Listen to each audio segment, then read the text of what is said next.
هەر کەسێک لە ئێمە زۆر دڵخۆش دەبێ کاتێکە دەچێت دەخڵودانێک دەکات، گەرمێک جۆیەک شتێک دەچێنێ، دوایی بەروبوومەکەی دەبینیت. کاتی ئەی دووریتەوە دڵت پێی خۆش یا پێی خۆش نییە، بە تایبەتی ئەگەر بەروبوومێکی باشی هەبێت. ئەی کاتێکە لە ماڵەوە، لە باخەکەی ماڵەوەت، لە مەزرعەکەت، لە باخێکا کۆمەڵێک دارت چاندووە، کاتێک دەبینی هەمووی بەری جوان دەگرێ و بەرێکی باش دەگاتە بەر و بەرەکانی لێ دەکەیتەوە بە چاوی خۆت دەیبینی، چەنێ دڵخۆش دەبیت؟ دڵخۆش نیت؟ الحەمدوللا ئەم ساڵ زەرعاتەکەم دەخڵودانەکەم بە جوانی دووریە و بەروبوومێکی باشی هەبوو، بێگومان دڵخۆش دەبیت. ئەی ئەبێت دڵخۆشی تۆ چۆن بێت کاتێک لە ڕۆژی قیامەتە ئەڕۆیتە بەهەشتەوە؟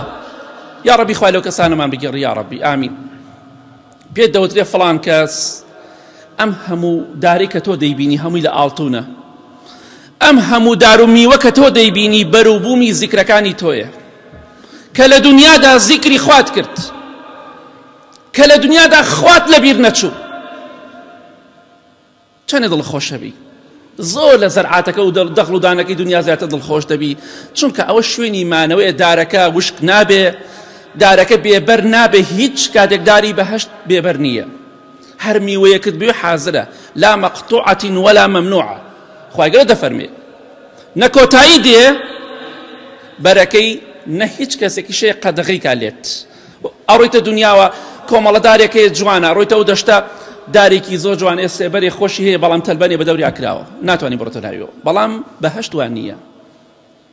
کەواتە دڵخۆش دەبی کاتێک کە بەروبوومی عیبادەتەکان و زیکرەکانت دەبینی لە بەهەشتە.